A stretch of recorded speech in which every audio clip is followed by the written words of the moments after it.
Hermanos, esta noche tenemos un tema que es muy importante, pero sobre todo es trascendente para el desarrollo de nuestra vida cristiana. Y le he puesto por título, Las pequeñas cosas. Diga después de mí, las pequeñas cosas. Una vez más, las pequeñas cosas. Vaya conmigo, por favor, y abra su Biblia allí en Proverbios, capítulo 4. Proverbios capítulo 4, verso 18. Este es un pasaje muy conocido por todos. Y es un pasaje hermoso que si nosotros lo aplicamos a nuestra vida, vamos a tener grandes resultados y grandes bendiciones de parte de Dios a nosotros. Y dice la Escritura así: la senda de los justos se asemeja a los primeros albores de la aurora. Su esplendor va en aumento hasta que el día alcanza su plenitud. Qué hermosa expresión nos regala el Señor, y es que déjeme decirle que en esta porción de la palabra de Dios, el Señor nos revela algo que jamás debemos de olvidar ni debemos perder de vista. Y es que todo proyecto o sueño que queramos alcanzar, sin importar qué tan grande este nos pueda parecer, requerirá forzosamente de tener un comienzo, el cual no siempre es espectacular. En realidad considero que la gran mayoría de los comienzos son modestos, discretos y en muchos casos difíciles y poco atractivos. De ahí que una enorme cantidad de personas no se atrevan a empezar lo que desean alcanzar. Yo le pregunto, ¿qué quiere usted realizar para este año? ¿Qué le gustaría lograr? ¿Qué le gustaría consolidar en su vida? Eso que usted desea, por grande que parezca, necesita que usted tome la decisión de comenzar a hacerlo. Si usted no comienza, eso va a continuar en su mente y se puede perpetuar por el resto de su vida. Y yo no sé cuántos de ustedes tengan sueños añejos sin cumplirse en su vida porque los fueron postergando, porque nunca encontraban el momento perfecto para iniciar. Y sabe, con el paso de los años he aprendido una cosa, y es que el momento perfecto es ahora. No puede usted simplemente querer tener el control sobre todas las circunstancias para entonces tomar una decisión. Usted necesita aprender a arriesgarse y esforzarse por alcanzar aquello que en su corazón está. Pero es importante que entendamos lo que la palabra del Señor nos dice, porque dice la Escritura que la senda de los justos se asemeja a los primeros albores de la aurora. Esos comienzos donde no es espectacular los rayos del sol. Esos comienzos donde no tienen la capacidad de producir el efecto que cuando esté en su plenitud puede provocar en nosotros.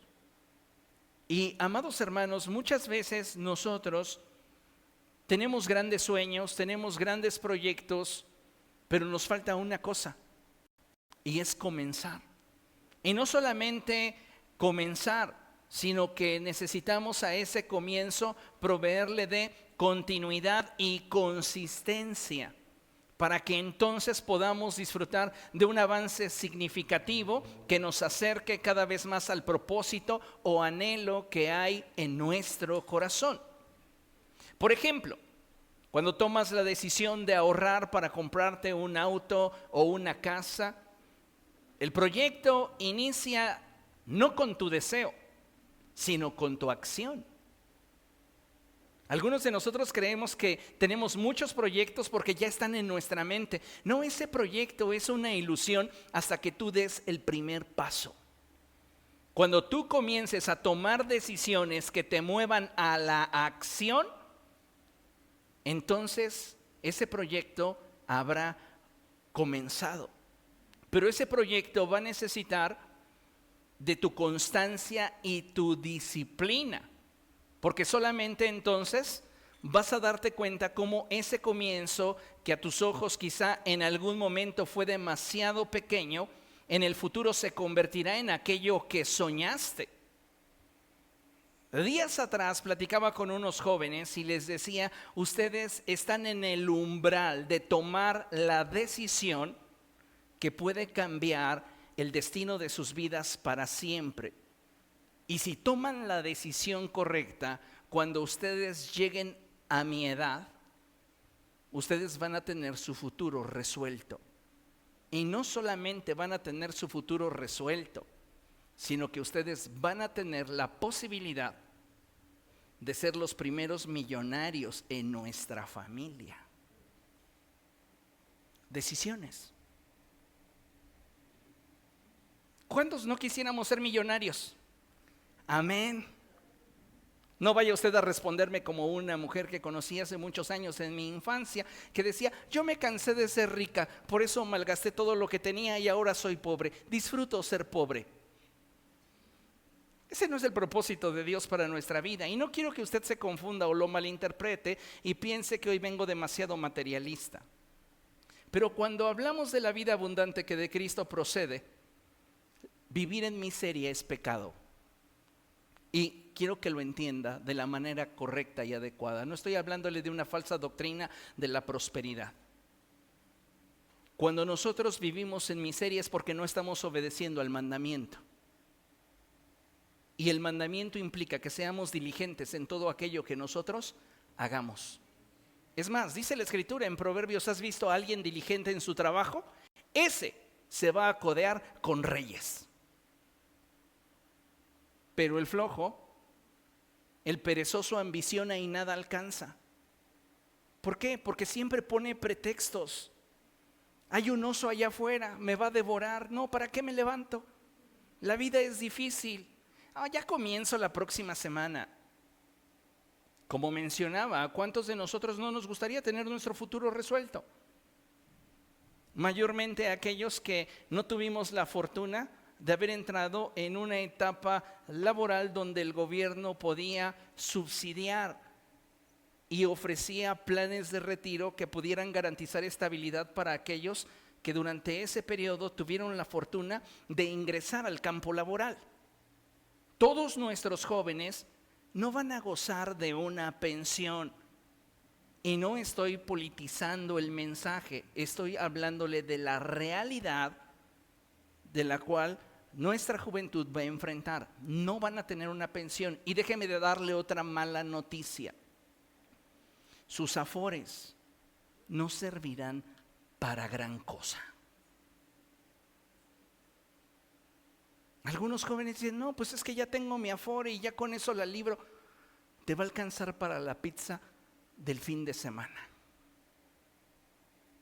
Si calculamos aproximadamente un crecimiento en la inflación en nuestro país, teniéndola controlada al 4% anual, en 20 años una pizza va a costar cerca de 1,200 pesos. Y nos vamos a reír, vamos a decir, ¿te acuerdas cuando costaba 250? ¿Pero qué creen? No siempre los ingresos crecen a ese ritmo. Entonces, si queremos nosotros o si quisiéramos tener una vida resuelta, tenemos que tomar decisiones, no basta con desearlo. Muchas personas hoy día están planificando sus vidas y deseando que sus vidas sean mejores con base a aquello que ellos imaginan en su mente, pero no están haciendo nada para alcanzarlo. La gran mayoría de personas hoy están buscando el obtener aquello que en el momento desean.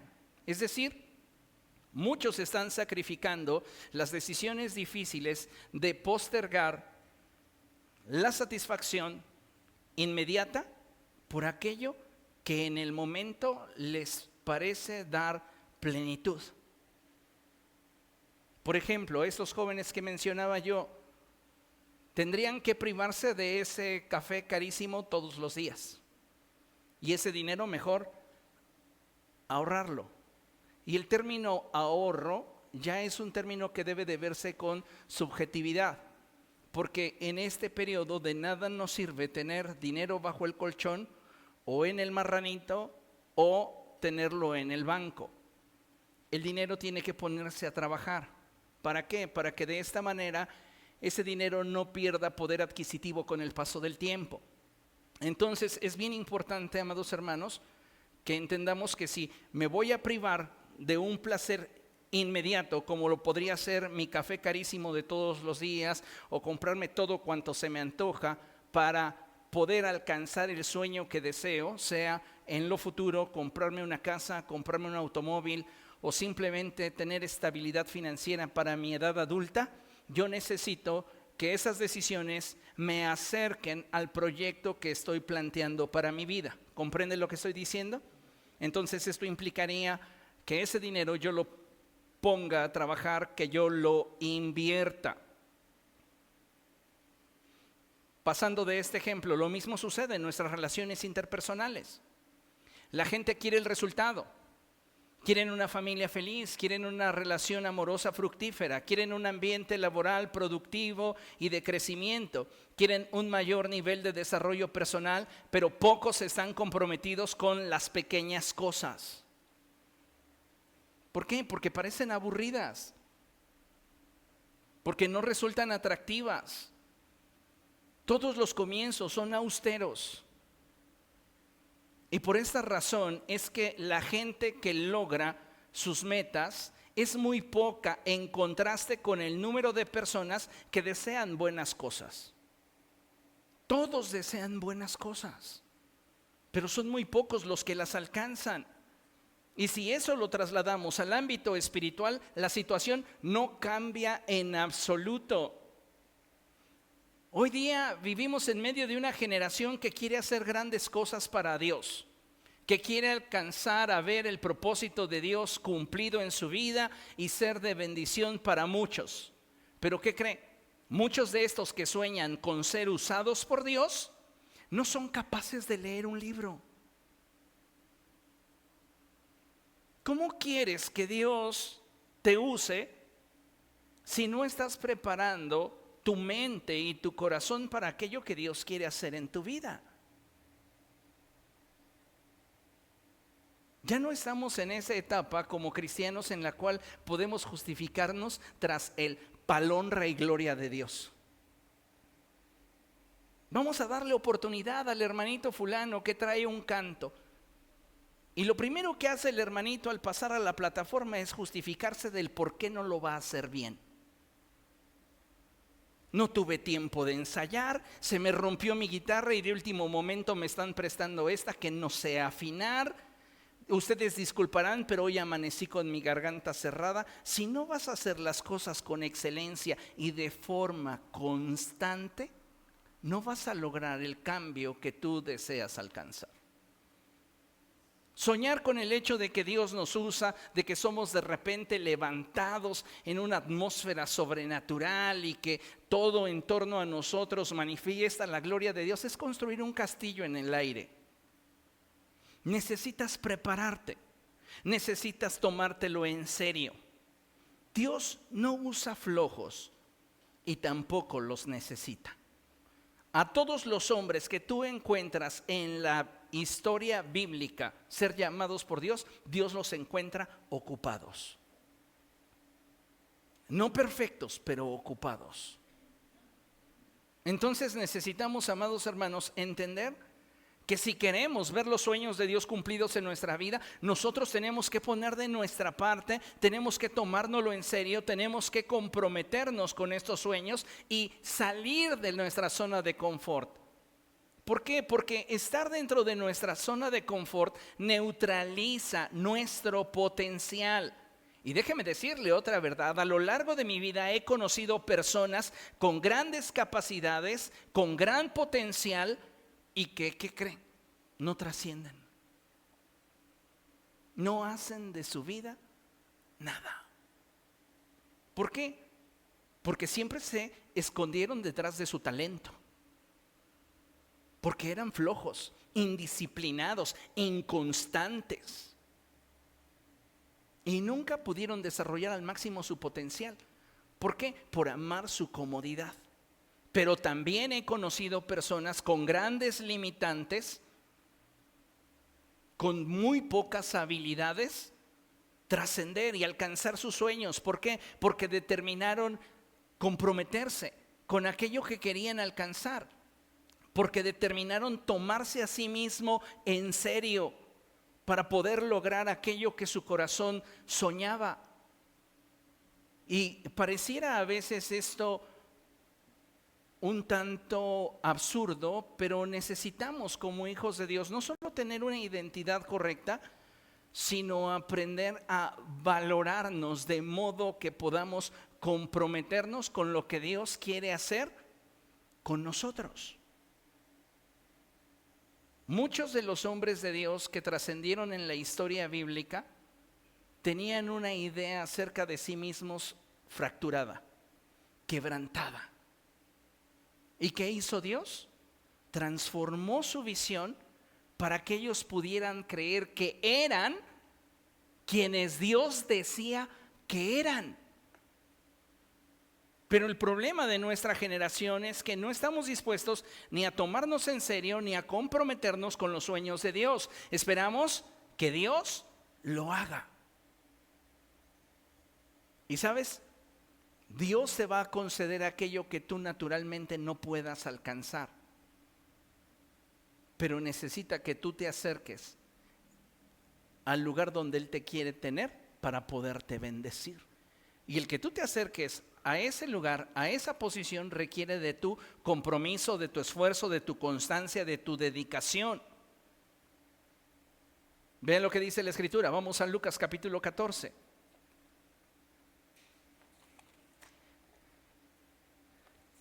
Creo que en muchos sectores de la cristiandad se ha malbaratado la bendición de Dios. Y muchos ministros la han puesto, permítame la expresión, y lo pongo entre comillas, al alcance de los flojos, de los inconstantes. Y entonces pareciera que todos disfrutan y gozan de la bendición de Dios. ¿Sabes que esta mentira provoca frustración en el corazón de aquellos que no están haciendo lo mínimo necesario para poder alcanzar lo que Dios desea concederles? ¿Por qué? Porque ellos están esperando que por causa de la bendición que mora sobre de ellos, todo lo que desean se les conceda, sin que ellos tengan que mover un solo dedo para alcanzarlo. Y esto no es bíblico. En toda situación y en toda circunstancia, Dios bendecirá lo que pongas delante de Él. Y no lo que no pongas. Si tú tienes un proyecto y quieres ponerlo en las manos de Dios, da el primer paso para que entonces lo presentes delante de Dios y le digas: quiero pedirte que sobre de esto en lo cual me voy a invertir, me estoy esforzando, derrames tu bendición.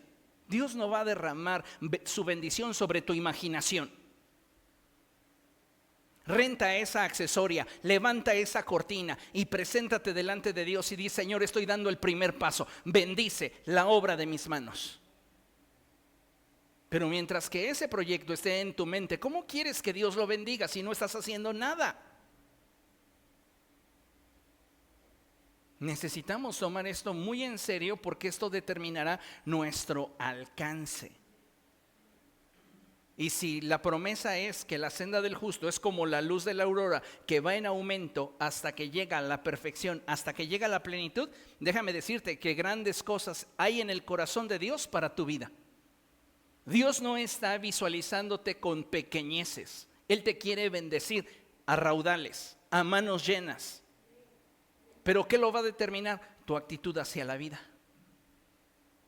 Si tú no tienes la actitud correcta para poder enfrentar los desafíos de la vida, difícilmente vas a poder conquistar todo lo que Dios tiene preparado para ti.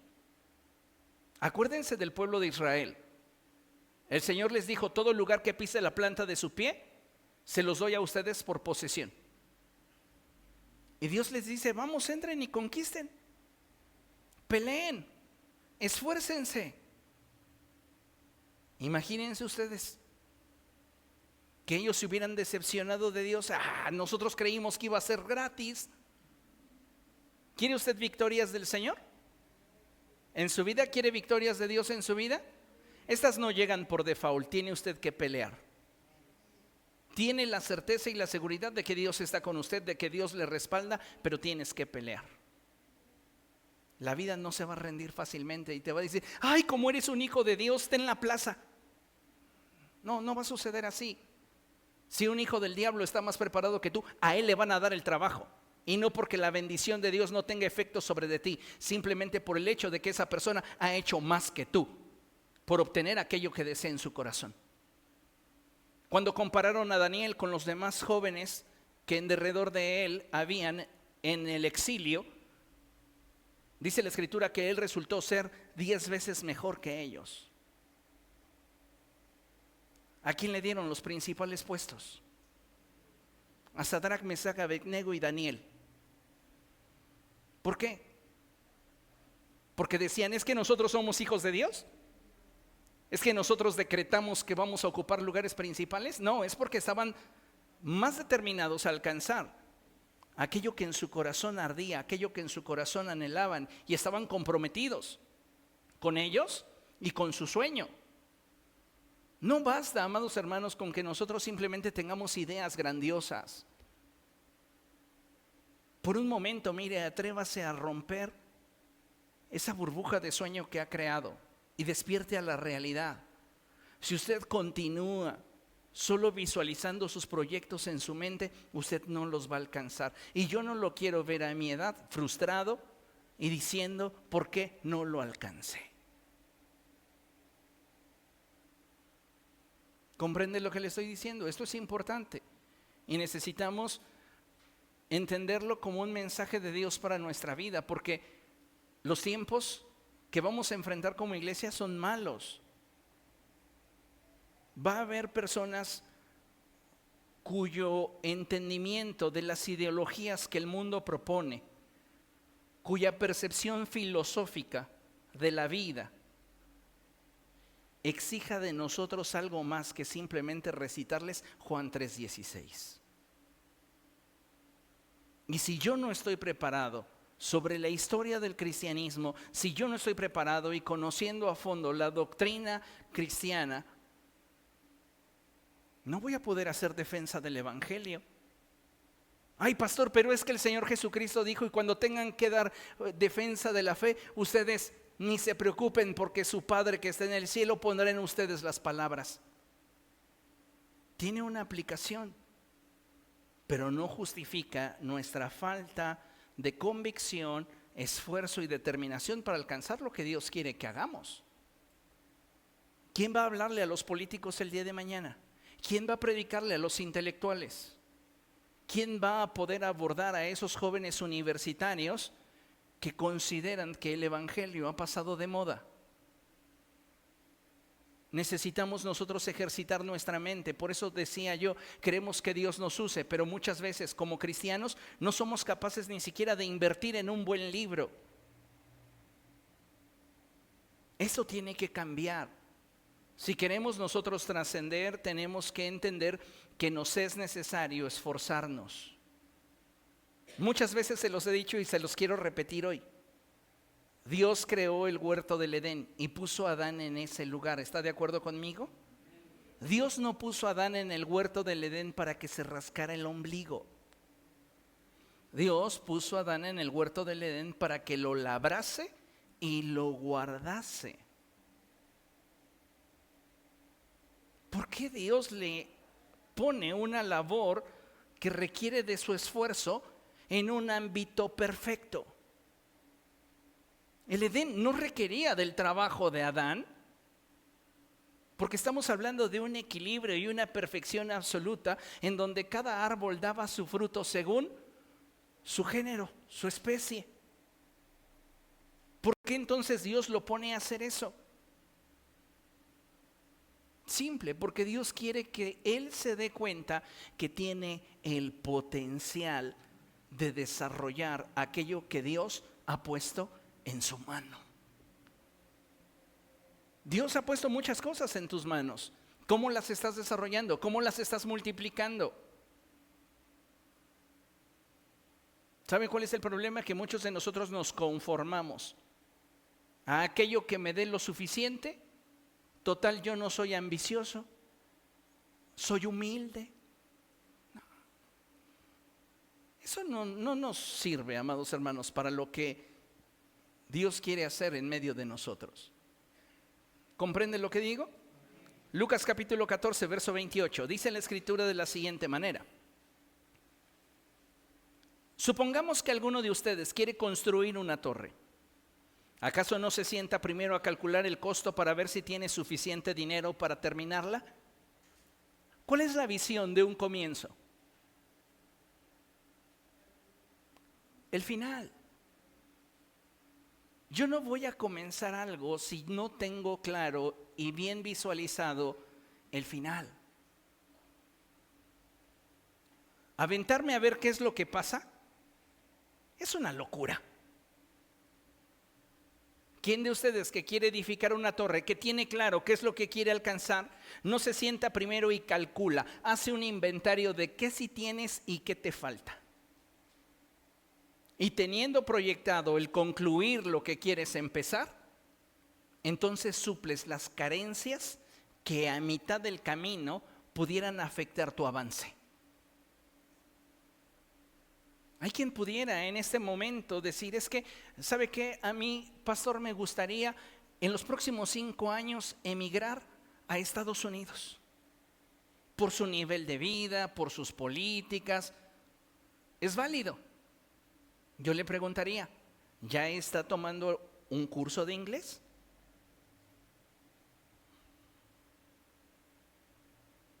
¿Entiende?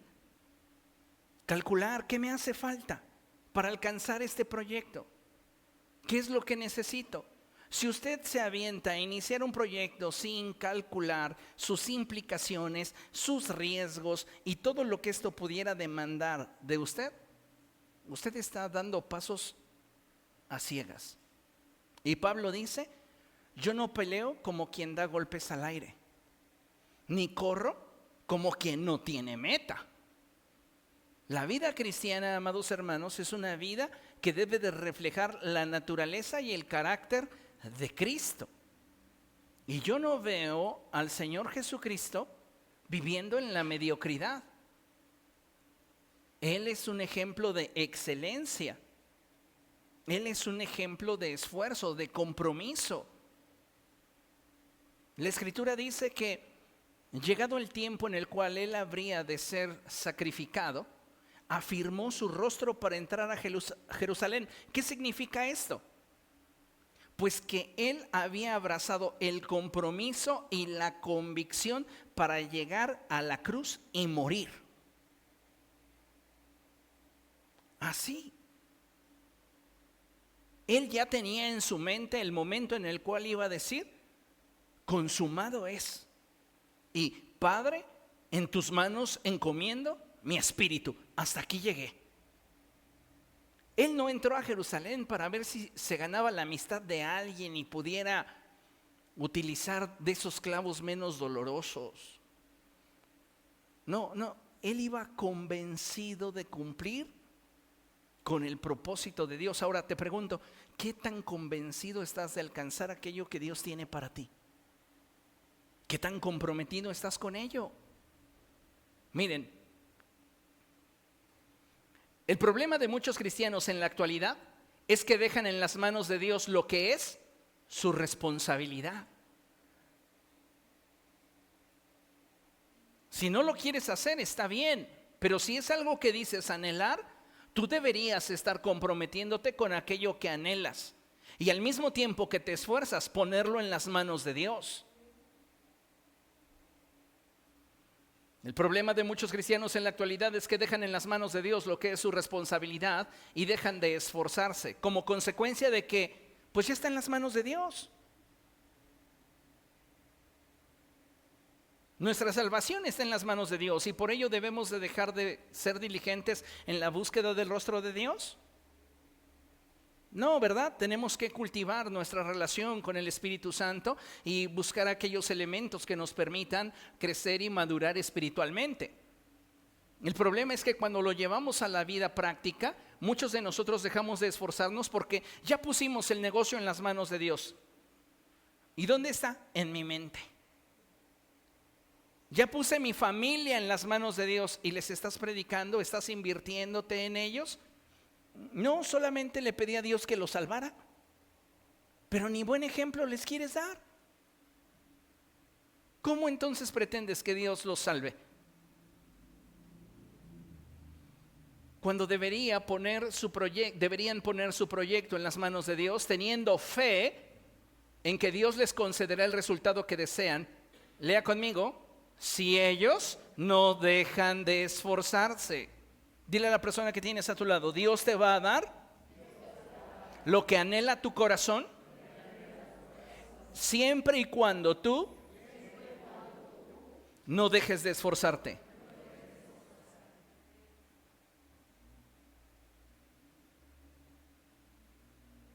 Usted tiene que esforzarse y tiene que luchar por aquello que anhela su corazón, si realmente es un deseo que arde en usted. Hoy muchas personas desean cosas, reitero, desean tener estabilidad financiera, desean ser prosperados, desean tener una linda familia, pero no están trabajando para que esto acontezca. Vean lo que nos enseña primer libro de Reyes, capítulo 18. Primero de Reyes 18. Y vamos a leer del verso 40 en adelante. Cuando lo tenga, diga gloria a Dios. Esos son pasajes preciosos de la Escritura. En el contexto, Elías edificó el altar que el pueblo de Israel había dejado en el abandono. Usted se acordará. Eran 12 piedras las que constituían ese altar, una piedra por cada tribu. Él las acomodó y después de esto pidió que trajeran cubetadas de agua y que el altar se bañase completamente en agua. Colocó el sacrificio y después se acercó a orar a Dios y le dijo: Señor, haz que tu fuego descienda y que sea evidente al pueblo de Israel que yo he actuado en obediencia a ti. Dios abre los cielos, hace descender fuego y consume el holocausto, e incluso la Escritura expresa que evapora toda el agua que había sido vertida sobre el altar. Todo el pueblo comenzó a gritar: el Señor es el Dios en Israel. El profeta acaba de tener una gran victoria. Y él, no contento con eso, dice el verso 40, que entonces Elías ordenó: agarren a los profetas de Baal, que no escape ninguno. ¿Cuántos profetas de Baal eran? 400.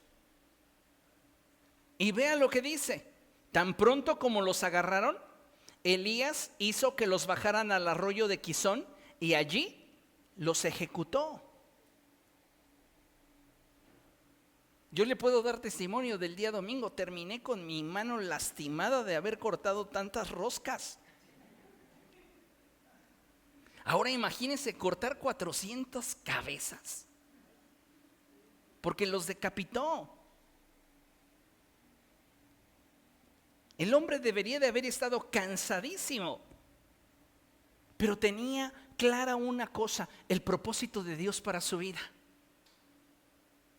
¿Qué es lo que hace que una persona que se siente cansada, que se siente abrumada, que se siente decepcionada, que se siente abatida, que se siente a veces tal vez sin motivación alguna para alcanzar un sueño grande, lo alcance? Su compromiso para con aquello que quiere alcanzar, su disciplina.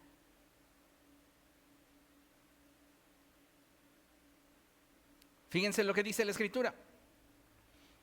Entonces Elías dijo a Acab: anda a tu casa y come y bebe, porque ya se oye el ruido de un torrentoso aguacero. Recuerde que hasta este punto ya habían pasado 3 años sin que lloviera, porque por la palabra de Elías los cielos se habían cerrado y por la palabra de Elías los cielos se volverían a abrir. Ahora, Elías le profetiza a Acab que Dios va a hacer llover nuevamente. Amén. Podríamos decir, pues Elías puede ir y acostarse. Pero no. Fíjense lo que dice el verso 42. Acab se fue a comer y beber, pero Elías subió a la cumbre del Carmelo. Se inclinó hasta el suelo y puso el rostro entre las rodillas. ¿Qué hace Elías? Elías se compromete con el propósito de Dios y él sabe que tiene que hacer lo que a él le corresponde, y lo que a él le corresponde es interceder para que la mano de Dios se manifieste y Dios cumpla su plan a través de él. Amén.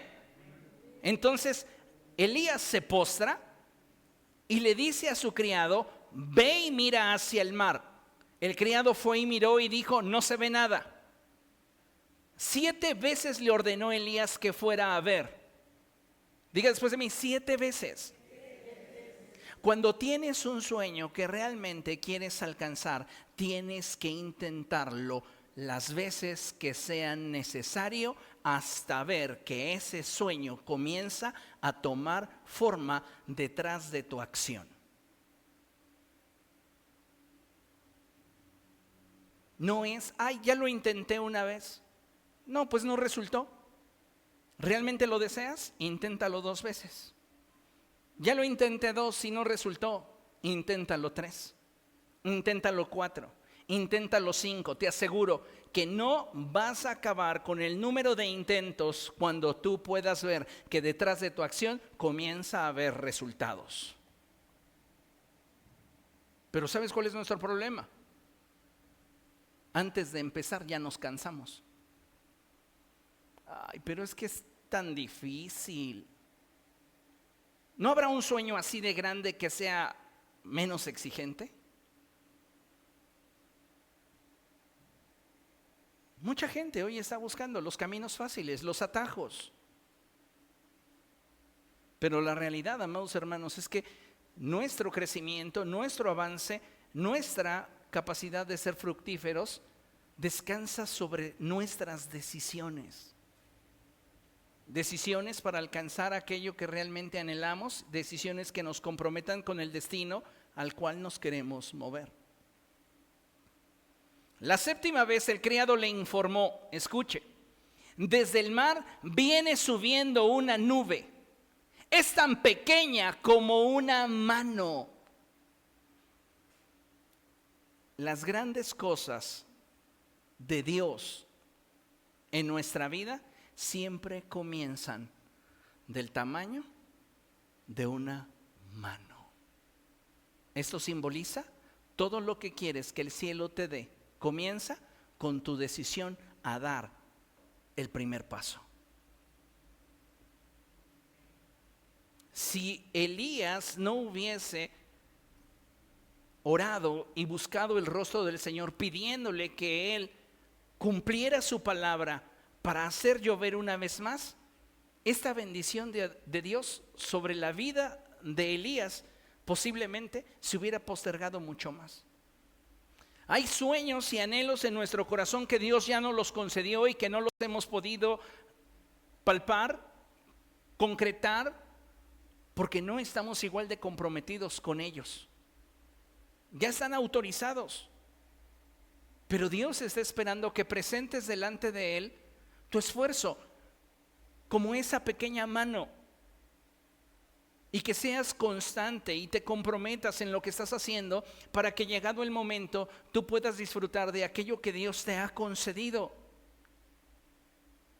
Dice la Escritura: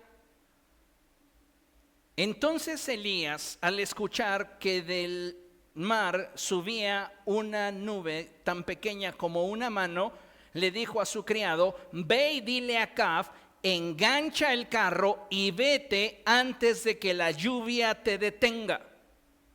Las nubes fueron oscureciendo el cielo. Luego se levantó el viento y se desató una fuerte lluvia. Y Acab se fue en su carro hacia Jezreel. Dios le concede al profeta el ver el propósito para el cual fue levantado. Pero esto no hubiera pasado si Elías no hubiese sido un hombre comprometido con el propósito de Dios. Si hay algo que hará que nuestros esfuerzos reditúen en resultados que tengan la capacidad de bendecirnos y a la vez bendecir a otros, es la constancia, el sacrificio continuo, la disciplina y la autorregulación. Diga después de mí: autorregulación. ¿Qué es esto? La autorregulación es la capacidad de autogobernarnos, de autocontrolar nuestras emociones. Es cuando tú despiertas en la mañana y no te quieres levantar para correr y dices: me comprometí conmigo mismo a hacerlo. Y entonces, aun cuando asomándote por la ventana ves la neblina a la mitad de los carros, dices: hice un compromiso conmigo. Te estás tomando en serio y estás persiguiendo una meta. No la tienes en tu mente, la quieres ver hecha realidad en tu vida. Lo mismo, amados hermanos, sucede en nuestra vida espiritual. Queremos ser usados por Dios, pero no queremos doblar nuestras rodillas para orar. Queremos profetizar, pero no hemos leído la Biblia ni siquiera una vez.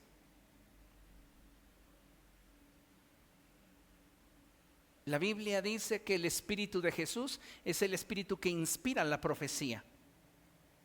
Y Cristo es la palabra viviente. Si yo quiero fluir en lo profético, yo necesito conocer muy bien la palabra de Dios. Porque de esa manera entonces me familiarizo con la voz del Espíritu Santo y puedo fluir en sintonía con el corazón de Dios. Pero volviendo al punto, la importancia de la autorregulación. Es más importante y es más trascendente el hombre que a sí mismo se controla que aquel que es capaz de conquistar ciudades. ¿Qué haces cuando sientes desánimo? ¿Qué haces cuando te sientes decepcionado? ¿Qué haces cuando te sientes impotente ante las circunstancias que se están dando frente a ti? ¿Eres esa clase de personas que renuncias a todo y que abandonas tus proyectos simplemente porque están poniéndose difíciles? ¿O eres de esas personas que buscan la manera de alcanzar el objetivo aunque tengas que trazarte nuevas rutas? ¿Qué clase de persona eres? La que renuncia jamás alcanzará ese sueño. La que es capaz de autorregularse y automotivarse en medio de las crisis, trazándose nuevas formas de alcanzar el objetivo, te aseguro que en algún momento tendrá lo que desea. Alguien dijo en una ocasión que todo camino largo siempre comienza con un primer paso. Y yo estaba pensando y reflexionando en esta expresión y venía a mi mente la importancia que tiene el tomar decisiones que nos lleven hacia la acción, sobre esas acciones darles continuidad y en la medida que nosotros avanzamos ir perfeccionando lo que hacemos para lograr una consolidación y así obtener resultados. ¿Por qué? Porque no dejamos de aprender. Porque la senda del justo es como la luz de la aurora que va en aumento hasta que logra la perfección. Va llevando un crecimiento, un avance sostenido, una mejora continua. Esto es calidad. Y es algo que muchas veces no nos exigimos a nosotros mismos. Espiritualmente, ¿qué es lo que nosotros estamos edificando en nuestra vida, construyendo en nosotros? Nos estamos conformando a simplemente aquello que de repente es fácil de obtener, es fácil de alcanzar, y aquello que no requiere de nosotros un mayor compromiso.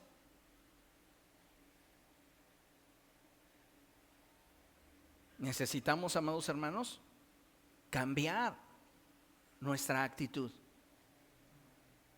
y comprometernos en serio con el propósito de Dios para nuestra vida.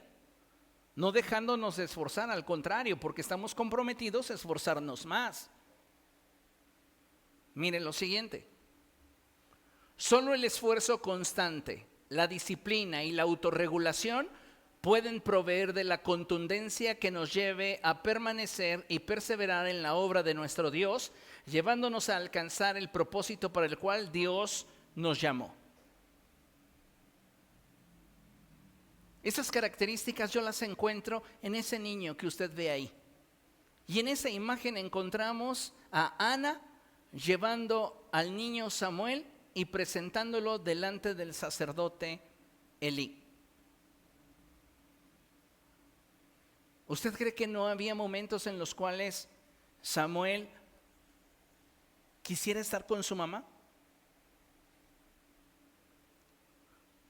¿Cuál era la labor que Samuel tenía que realizar? Algunos de ustedes la saben. Él era el encargado de abrir las puertas del santuario. A ver, Samuel, tú te vas a encargar de abrir las puertas todos los días. Él le decía al sacerdote: ¿a qué hora debo de hacerlo? Conforme comience a despuntar el alba. Imagínense ustedes que el niño Samuel es un irresponsable y se quiere levantar a mediodía. ¿Cuántas personas estarían privadas de la adoración solo por su falta de disciplina?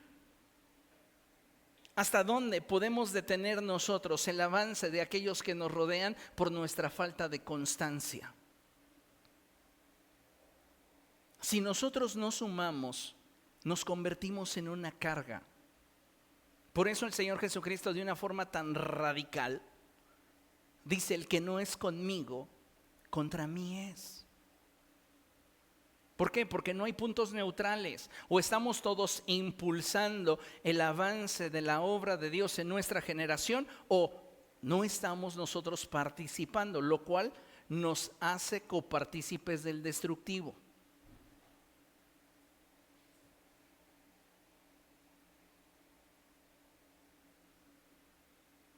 Vean lo que dice el primer libro de Samuel. Primero de Samuel, capítulo 2. Dios desea que usted vea su gloria manifestarse sobre de su vida. Pero necesitamos entender, amados hermanos, que para que esto acontezca tenemos que comprometernos con aquello que Dios nos ha llamado a hacer. No podemos simplemente dejarlo todo en las manos de Dios, cruzarnos de brazos y decir: pues tú cúmplelo, Señor. Él va a bendecir lo que pongas delante de Él y no lo que no pongas. Primero de Samuel capítulo 2, versos 18 y 19.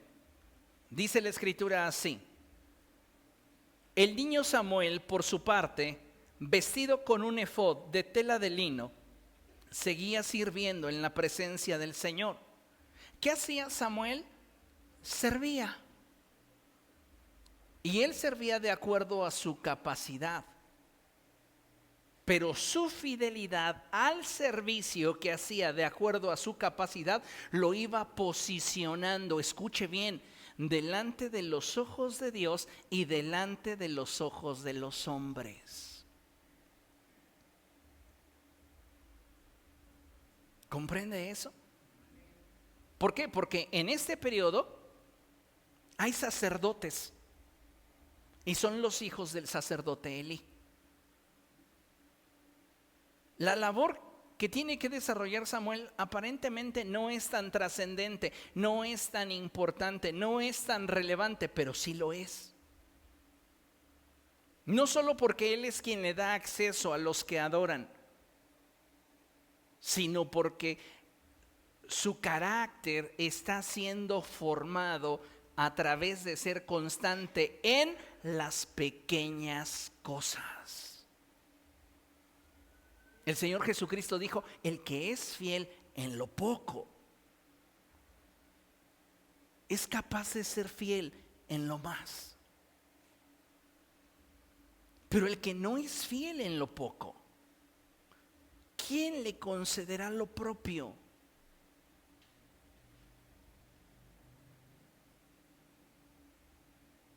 Samuel servía.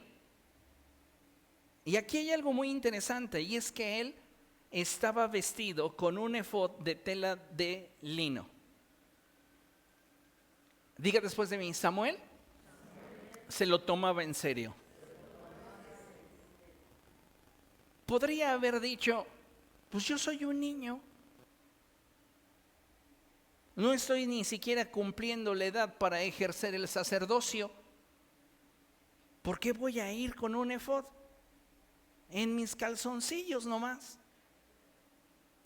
Pero se lo tomaba en serio. ¿Qué tan en serio te estás tomando aquello que Dios te llamó a hacer? Tal vez te parezca muy poco trascendente, pero ¿qué tan en serio te lo estás tomando? Si nos tomamos en serio lo que Dios nos llamó a hacer, cada pequeña acción nos acerca al cumplimiento del propósito para el cual Dios nos llamó. Ese niño que solo abría las puertas, pero la gente lo veía con un efod pequeñito, comenzaban a ver en él algo especial y decían, ese niño se toma en serio lo que Dios le llamó a hacer. Se lo toma en serio. Y el siguiente verso nos revela algo muy interesante y dice, cada año su madre hacía una pequeña túnica que se la llevaba cuando iba con su esposo para ofrecer su sacrificio anual. ¿Por qué Ana le teje una nueva vestidura cada año? Una respuesta básica. Porque el niño está creciendo. Si tú no estás creciendo en lo que Dios te llamó a hacer, tú no lo estás haciendo bien. Hay algo que te impide desarrollarte como Dios quiere que lo hagas. Su madre tenía claro que su hijo estaba creciendo. Y por esta razón es que el efod que le llevaba al siguiente año era un efod posiblemente una talla o 2 tallas más grandes que el anterior. ¿Por qué? Porque no solo físicamente, sino ministerialmente, Samuel cada vez ocupaba un mayor espacio. Cuando tú te tomas en serio lo que Dios te llamó a hacer, tu vida comienza a crecer. Tú te das cuenta dentro del cuerpo de Cristo quién se toma las cosas en serio y quién está todavía chapoteando.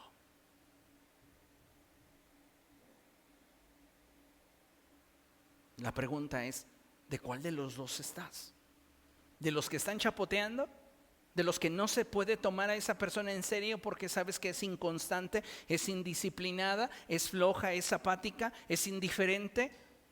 ¿O del otro lado, de las personas que aunque lo que están haciendo aparentemente no brilla tanto, pero son constantes y se van ganando un espacio delante de los ojos de Dios y delante de los ojos de los hombres? Fue exactamente lo mismo que aconteció con nuestro Señor Jesucristo. Y dice la Escritura que el niño crecía, se fortalecía y éste iba adquiriendo reconocimiento tanto de parte de los hombres como de Dios. Entonces necesitamos entender esta realidad porque solamente en la medida en la cual nosotros mostremos un esfuerzo constante, seamos disciplinados y nos autorregulemos, podremos entonces permanecer y perseverar en la obra de Dios.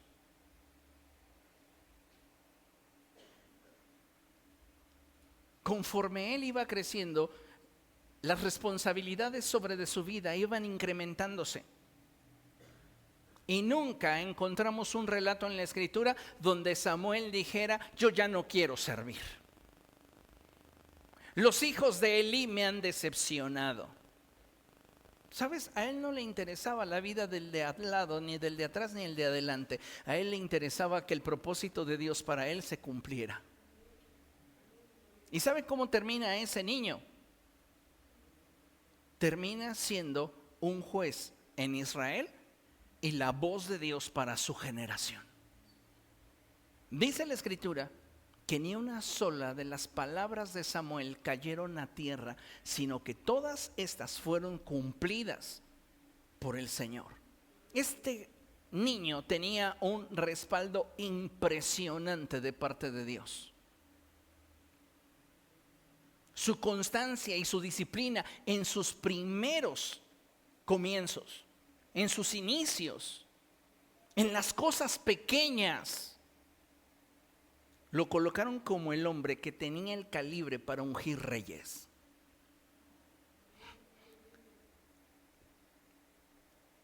Y si usted entiende lo que significa la unción, usted se dará cuenta que esta solo puede ser provista por alguien mayor. El apóstol Pablo lo expresa de esta manera y dice: no olviden que el que bendice es mayor que el que recibe la bendición. Estamos hablando de un calibre de personaje muy grande, que es el que espiritualmente activa el llamado de Dios en la vida de otras personas. Por eso cuando Samuel unge a Saúl, no importa que muchos de los que estaban ahí presentes se burlaran de Saúl. Él se levantó como el rey de Israel. Y cuando Dios lo desecha, y a Samuel esto le duele en el corazón, y Samuel lleva tiempo sufriendo por el hecho de que Dios ha rechazado a Saúl, Dios le dice: ¿hasta cuándo vas a continuar llorando por Saúl? Ya, levántate, llena tu cuerno de aceite y prepárate, porque vas a ungir a un nuevo rey.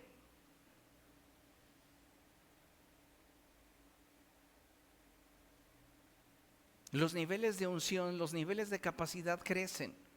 No solamente están limitados al hecho de aquel que lo recibe, sino también a aquel que lo imparte. Si usted presta atención, Saúl es ungido con un frasco de aceite, pero David es ungido con un cuerno de aceite. La capacidad de Samuel en este periodo de la historia es mucho más grande que años atrás. Aún siendo ya el profeta de Dios, aún siendo ya un sacerdote al servicio del Señor, no deja de crecer. ¿Por qué?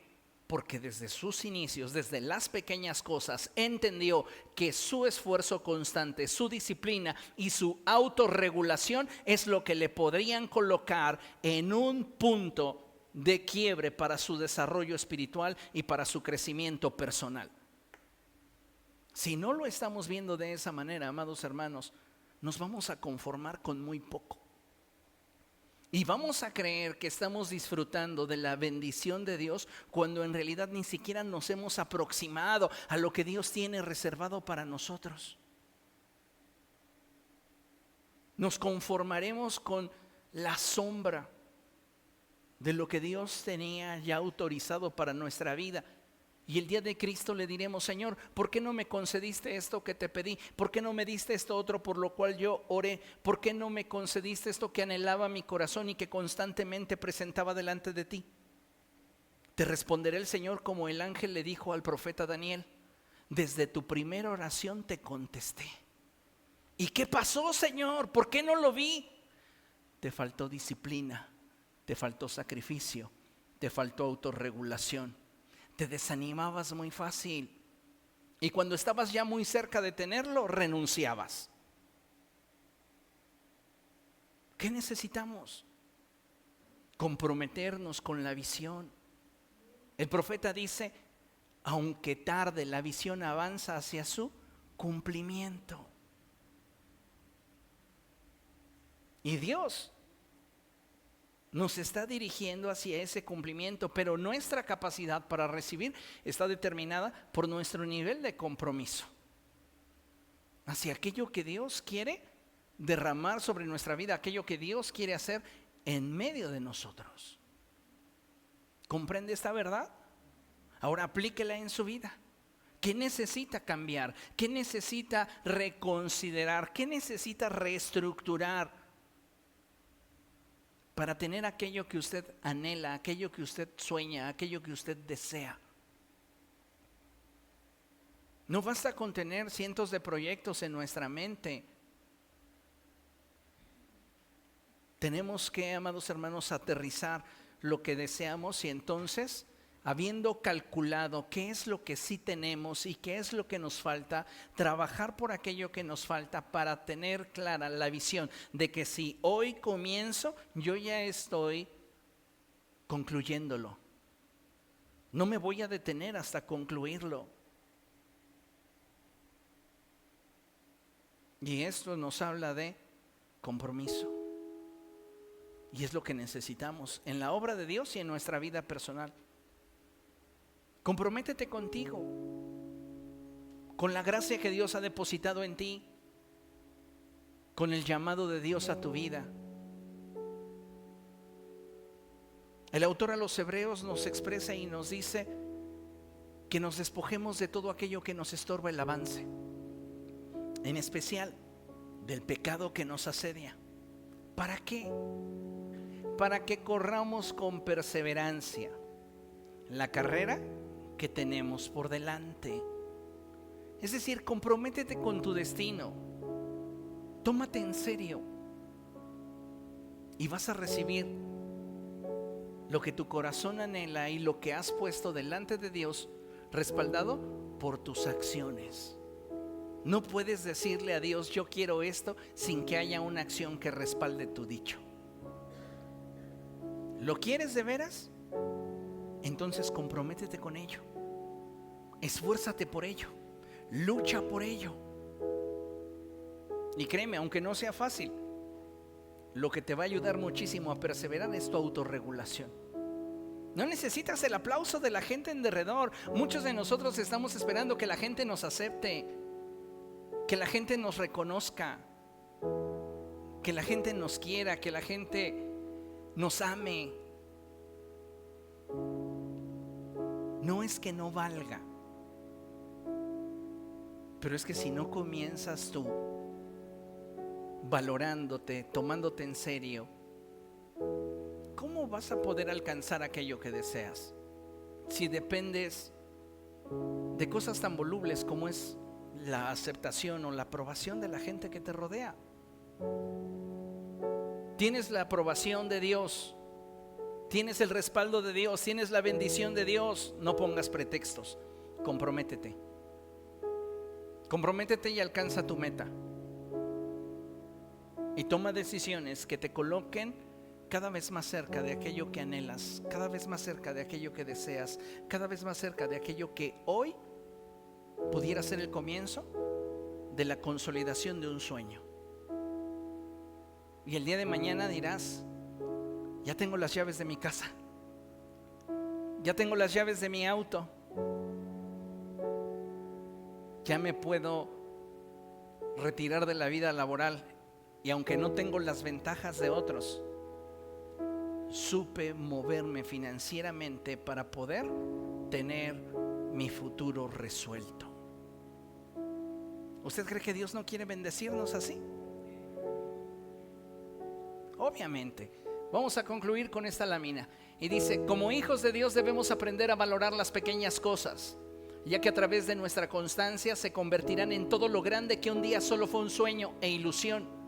Confiemos en que Dios está a nuestro lado y que de Él dependemos y que en Él esperamos. Y no perdamos la fe de que en todo lo que hagamos, Dios será glorificado. Cuando las cosas las haces para Dios, las pequeñas cosas siempre tienen grandes resultados. Pero comprométete. No te rindas, no renuncies. Amén. ¿Qué dice Filipenses 4:13? Usted se lo sabe de memoria. Todo lo puedo en Cristo que me... Dile a la persona que tienes a tu lado, no tienes pretextos. No tienes pretextos. Póngase de pie, vamos a dar gracias a Dios, que Él es bueno.